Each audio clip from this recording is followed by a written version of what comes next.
Hey guys, it's Anna from Bright Lane Gardens, and today we're going to do a quick video on how I prune and shape my boxwood shrubs. I love boxwoods because they are a really low maintenance plant. They're very easy to care for, and they offer a really good privacy screen depending on how you want to grow them. These ones behind me are really just decorative. They're about 8 to 10 years old. They've been through some really harsh winters up here. One of them even got run over by a car, and they're all still thriving and doing wonderful. So if you're looking for a low maintenance option for your yard, boxwoods are the way to go. Boxwoods are evergreens. They keep their leaves all winter long. Boxwoods are really prone to suffering from heavy snowfall, which we of course have a lot of here in northern Michigan.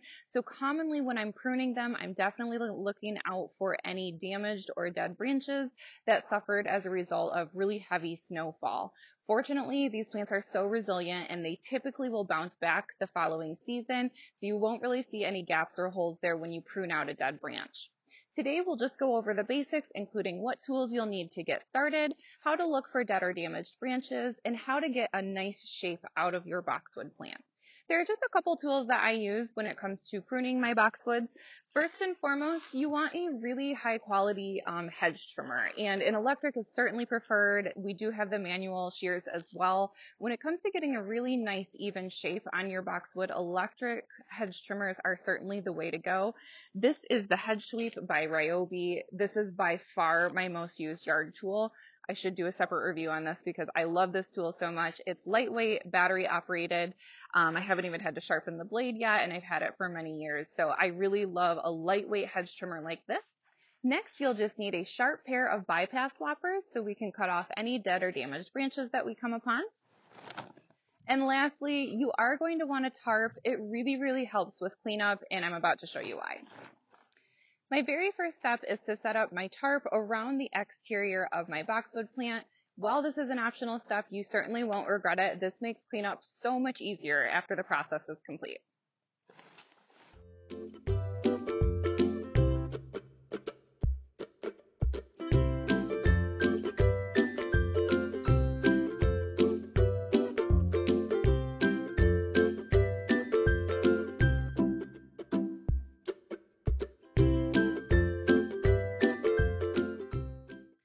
Before you start cutting anything on your boxwood, you want to determine ultimately what you want your final shape to be.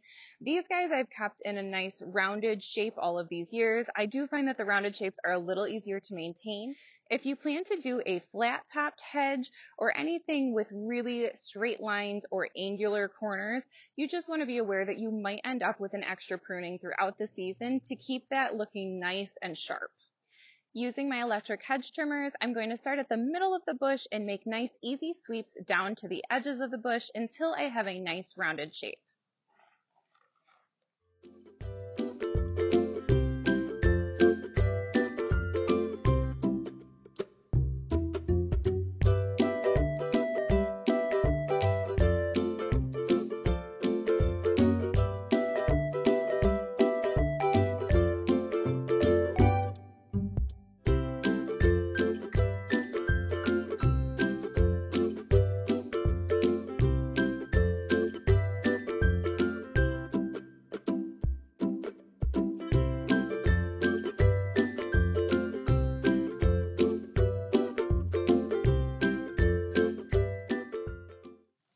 Now that I've trimmed up some of this bush, it's a lot easier for me to see inside the branches. Because boxwoods grow in so densely, they do tend to accumulate a lot of leaves and debris like this, which does tend to cause some rot right at the base of the stem there. So when you're pruning, this is a great time to reach in those branches and clear out as much of the leaves and debris as you can.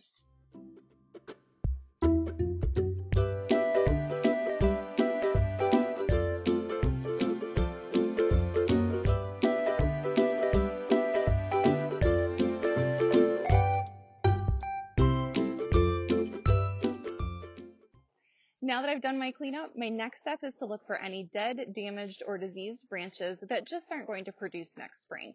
This one here is a really good example. Anything that looks broken, discolored, or brown should just come right off. It will prevent new growth from appearing there.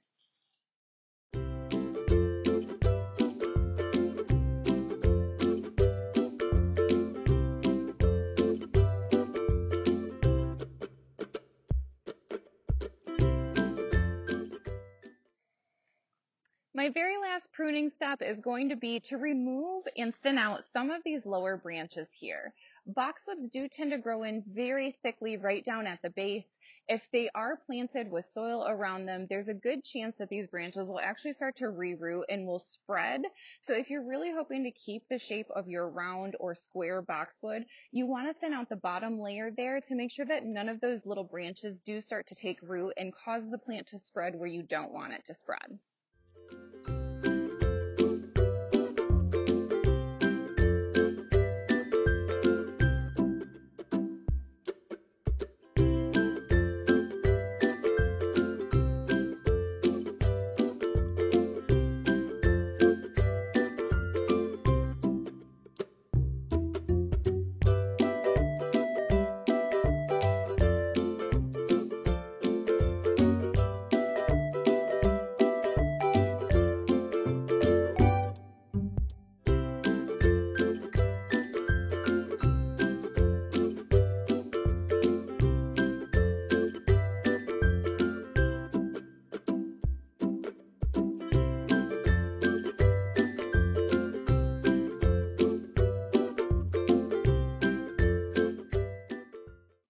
Before I finish up, I'm going to do one last sweep with my hedge trimmers over the top of the shrub just to make sure everything stays nice and even.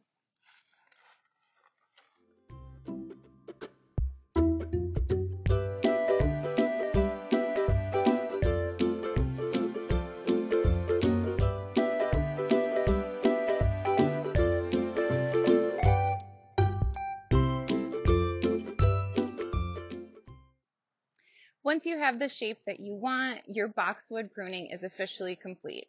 It's always a good idea to make sure these guys get plenty of water in the week following their pruning, and typically you want to do this definitely towards the fall season, either in late summer or early fall, once the plant starts to fall dormant. Keep in mind these are evergreen shrubs, so they will keep their leaves all winter, so don't wait until the leaves fall off because you'll be waiting a very long time. Gather up your tarp and make sure you collect all of the trimmings that came off of the boxwood shrub.